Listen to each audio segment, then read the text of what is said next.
Très bien.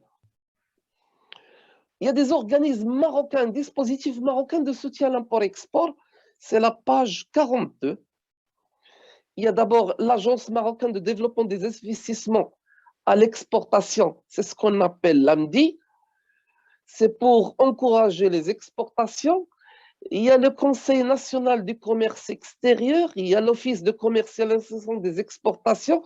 Tout ça, c'est deux organismes qu'on a au Maroc qui encouragent l'exportation. Il y a un office de foire à Casablanca pour les expositions. On en a un seul à Casablanca, malheureusement. Là, l'Institut marocain de normalisation, ça c'est obligatoire. C'est tel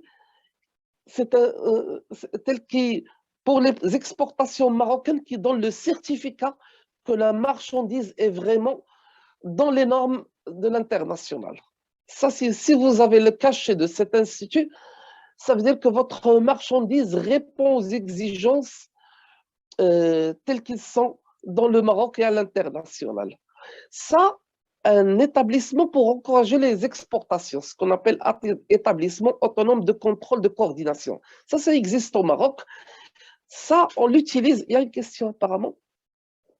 Au Sénégal, nous avons le système GAND. Voilà.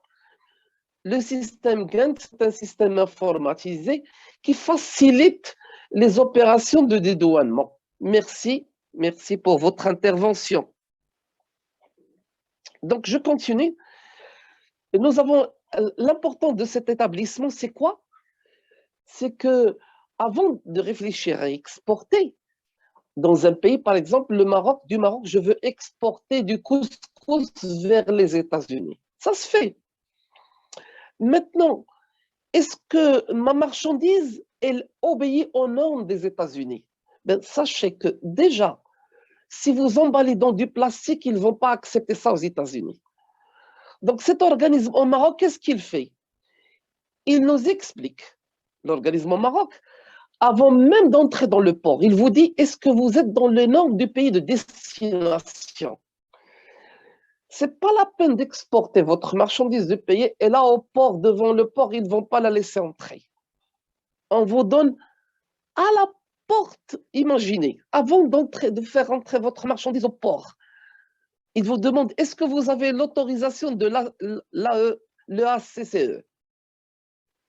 Ce document, cette attestation, signifie que vous êtes dans les normes du pays de l'exportation.